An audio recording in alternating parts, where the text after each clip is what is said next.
क्या भारत में किसी बड़े आतंकी हमले की साजिश चल रही है?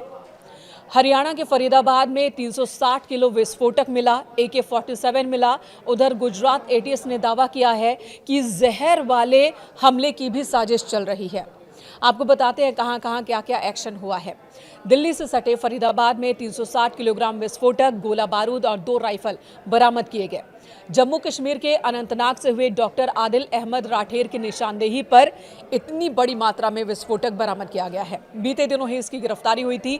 जम्मू कश्मीर की पुलिस इससे पूछताछ कर रही है और इसने जो जानकारी दी थी उसी के आधार पर हरियाणा के फरीदाबाद में रेड डाली गई, जहां से अलग अलग बैग मिले, संदूक मिले, जिसमें से विस्फोटकों का जखीरा मिला है। विस्फोटक कितना ज्यादा है, आप इसी बात से अंदाजा लगा लीजिए कि एक बहुत बड़े इलाके में इससे तबाही आ सकती थी।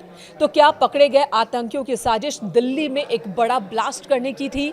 क्या दिल्ली को दहलाने की साजिश थी या फिर कोई और ठिकाना था? आखिर आतंकियों के मंसूबे क्या थे, ये पता लगाने में इस वक्त पुलिस की टीम जुटी हुई है, सुरक्षा एजेंसियां जुटी हुई है। सूत्रों के हवाले से जो खबर आ रही है वो आपको बता दूं। गिरफ्तार दोनों डॉक्टर, 2 लोगों की गिरफ्तारी हुई, अलग अलग जगहों से हुई, दोनों ही डॉक्टर हैं। दोनों डॉक्टर जम्मू कश्मीर के एक आतंकी संगठन से जुड़े हुए हैं। ये डॉक्टर देश में कितनी बड़ी तबाही मचा सकते हैं, कितनी बड़ी इनकी योजना थी। ये 360 किलो विस्फोटक अगर कहीं इस्तेमाल हो जाते तो कितना बड़ा नुकसान होता। फरीदाबाद में बरामद विस्फोटक से कितनी बड़ी तबाही आ सकती थी। रिपोर्ट्स के मुताबिक फरीदाबाद में पुलिस ने 360 किलो अमोनियम नाइट्रेट बरामद किया है। इसके अलावा कई और हथियार भी जब्त किए गए।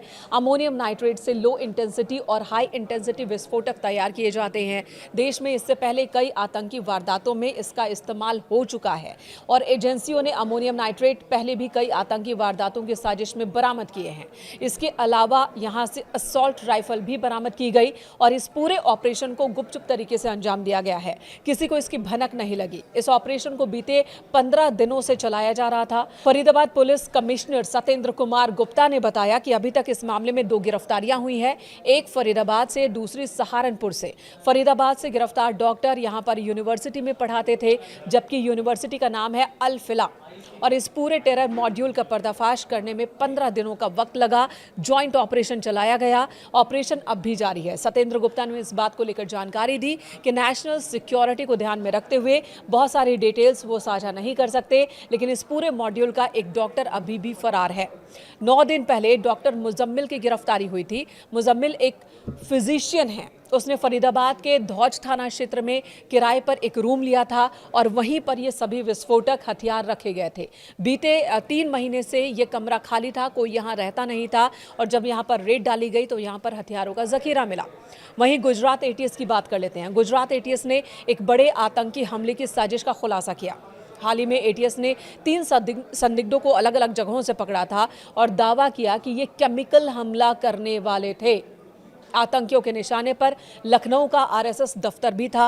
ATS के मुताबिक इनके पास से 2 ग्लॉक पिस्टल, 1 बेरेटा पिस्टल, 30 जिंदा कारतूस और 4 लीटर अरंडी का तेल बरामद हुआ है, जिसका इस्तेमाल जहर वाला, केमिकल वाला हमला करने में किया जाता है। ATS के DIG सुनील जोशी ने बताया कि सूचना मिली थी कि हैदराबाद का एक व्यक्ति सैयद अहमद मोहिउद्दीन आतंकी गतिविधियों में लिप्त है और उसी की तलाश में वो अहमदाबाद में जांच पड़ताल उन्होंने शुरू की और अहमदाबाद भी आया था ये व्यक्ति, जिसके बाद जांच की गई। अहमदाबाद में उसकी गतिविधियों का पता चला। उसे अडालज के पास एक टोल प्लाजा से गिरफ्तार किया गया। मोहिउद्दीन ने चीन से MBBS की पढ़ाई की है। वो भारत में भारी नुकसान पहुंचाने वाला हमला करने वाला था। वो कई विदेशियों के भी संपर्क में था, जिनमें अबू खदीजा नाम की एक टेलीग्राम ID भी है, जो कथित तौर पर ISKP यानी कि इस्लामिक स्टेट खुरासान प्रांत से जुड़ा था। उसने रिसिन नामक एक रासायनिक जहर तैयार करने की प्रक्रिया शुरू भी कर दी थी, जो अरंडी के बीजों के प्रसंस्करण से बचे हुए जो अपशिष्ट होते हैं उनके इस्तेमाल कर बनाया जाता है। हथियार की डिलीवरी लेने अहमदाबाद आया था, तभी गिरफ्तार कर लिया गया। ये डिलीवरी उसे कल्लोल से मिली थी और तभी वो पकड़ा गया। गुजरात, जम्मू कश्मीर, हरियाणा, उत्तर प्रदेश समेत कई राज्यों में सुरक्षा एजेंसियां सतर्क है और लगातार काम कर रही हैं। अलग अलग राज्यों से पकड़े गए संदिग्धों में क्या आपस में भी कोई संबंध है, और अगर है तो किस तरह से ये आपस में जुड़े हैं, इस एंगल से भी मामले की जांच चल रही है।